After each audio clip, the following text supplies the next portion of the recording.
大家好，我是小诺。天冷了，想吃包子，发面难。今天分享蒸包子的小技巧，不用提前发面，包子雪白松软不塌陷。想学的点击屏幕上的有用，一起看看我是怎么做的吧。都说冬天的白菜最养人，今天我们就包一个白菜馅的大包子。首先准备一颗大白菜，把它的根给它切掉，然后再将白菜叶子一片一片的给它掰下来。这个白菜叶子我们用多少掰多少，剩下的呢可以用来炖菜吃。把掰下来的白菜叶子放入盆中，先把它清洗干净。把白菜叶子一片一片的给它清洗干净，然后抖一下水分。抖干水分后，把它码放在菜板上，再将白菜切成细丝。做馅料最好用白菜叶，剩下这个白菜帮我们可以做醋溜白菜吃。再把切好的白菜丝横过来，切成白菜碎儿。切好后，把它收入大碗中，往里面加入1勺食盐、1勺白糖，用筷子搅拌均匀。加入食盐、白糖可以杀出白菜中多余的水分。加白糖腌出来的白菜，它的口感更加的清脆鲜香。拌匀后，把它放在一旁腌制10分钟。接下来准备一把红薯粉条，把它放入大碗中，加入温水把粉条泡软，往里面加入几滴白醋，搅拌均匀。加入白醋可以加快粉条的泡发，搅拌均匀，放在一旁浸泡着备用。接下来我们准备一块豆腐，先把它切成薄片，再将它切成条，最后切成豆腐丁。切好后把它放入大碗中，接着往里面打入1颗鸡蛋，加入少许的食盐入一下底味儿，用筷子充分的搅拌均匀，让豆腐能够均匀的裹上一层鸡蛋液。接下来锅烧热，加入食用油，油热放入豆腐鸡蛋液，用铲子给它摊平，煎至底部定型，给它翻个面。翻面后用铲子不停的给它翻炒，把豆腐炒至表面金黄，粒粒分明。豆腐裹上一层鸡蛋液，这样炒出来口感特别的香。炒至这样粒粒分明，表皮金黄，关火，把它盛出，装入盘中备用。这会儿白菜也腌好了，看一下大碗中杀出了许多的水分。接下来我们准备一个大盘子，在里面铺上纱布，把腌好的白菜倒入纱布上，然后用力的挤出白菜中的水分。白菜中的水分也不要挤得太干了，保留一点水分，口感更好。挤好后把它倒入大碗中，把白菜给它抖散。粉条这会儿也浸泡好了，加入白醋浸泡的非常快，看一下，用手轻轻一掐就断了。把它控水捞出，装入碗中，再用厨房剪刀把它剪成小段，剪成这样的小段，往里面加入1勺老抽酱油上色，用筷子搅拌均匀。拌匀后把它倒入白菜馅中，往里面再淋上1勺食用油，搅拌均匀。加入食用油可以锁住白菜的水分，防止白菜出水，而且还可以防止粉条粘连在一起。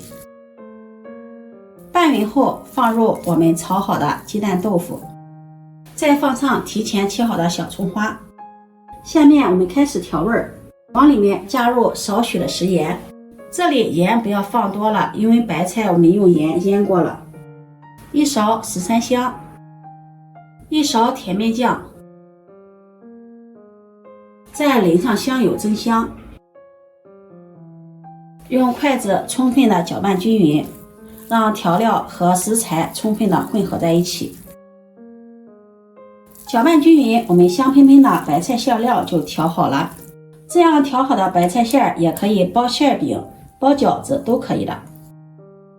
接下来我们来和面，盆中加入500克的面粉，加入4克酵母，1勺白糖，促进酵母的发酵，用筷子充分的搅拌均匀。搅匀后，往里面再滴入几滴白醋，加入白醋蒸出的包子更加的暄软，而且不发酸。再用280毫升的温水和面，边倒边搅拌。这里我们要用温水和面，水温不要超过35度。这也是快速发面的一个小技巧，因为酵母菌它在30到35度之间，它的活性最好，这样发面发的比较快。搅拌成这样的面絮状，往里面加入1勺猪油，加入猪油蒸出的包子雪白有亮，好看又好吃。然后下手揉成面团。今天我们蒸这个包子不用提前发面，这个面团就要和的稍微偏硬一些，这样包出的包子它的形状好看。最后把它揉成这样一个稍微偏硬一点的面团，然后移到面垫上好好的揉一揉，把面团揉得光滑细腻，多揉一会儿，蒸出的包子暄软又不失筋道，口感更好。揉匀后再将它搓成长条，再分成大小相等的面剂，把面剂整理一下，按扁，再用擀面杖擀成中间厚四周薄的包子皮儿，放上我们调好的白菜馅料。这个馅料我们可以多放一些，用勺子给它按压一下，按压紧实，然后用包包子的手法将它包起来。像这样一个包子生坯就做好了。包好后把它摆放到蒸锅里，蒸锅提前铺上防粘的硅胶垫，包子生坯中间要留有缝隙，给它足够的醒发空间。摆好后把它放到温水锅中，这个锅不要加热了，盖上盖子醒发20分钟。20分钟后我们打开盖子看一下，包子已经醒发好了，变得胖乎乎的了。这个时候冷水上锅，盖上盖子，大火烧开，上气后计时，蒸15分钟，时间到关火焖3分钟，然后打开盖子。哇，真的是太香了，包子又白又胖，按压一下特别的暄软。把它取出来，装入盘中，就可以给家人们美美的享用了。这样包的白菜素馅包子又白又胖，蓬松暄软，不回缩。掰开看一下，白菜的清香扑鼻而来，还有豆腐鸡蛋的香味儿，忍不住了，尝上一口。暄软劲道，馅料特别的鲜香，加入了粉条，没有肉，吃起来比肉馅的还要香。做法也是比较简单，不用提前发面。如果你喜欢就收藏起来试试吧。喜欢我的视频记得点赞、关注、转发，点我头像可以看到更多美食视频。我每天都会发布不一样的视频，我们下期视频再见。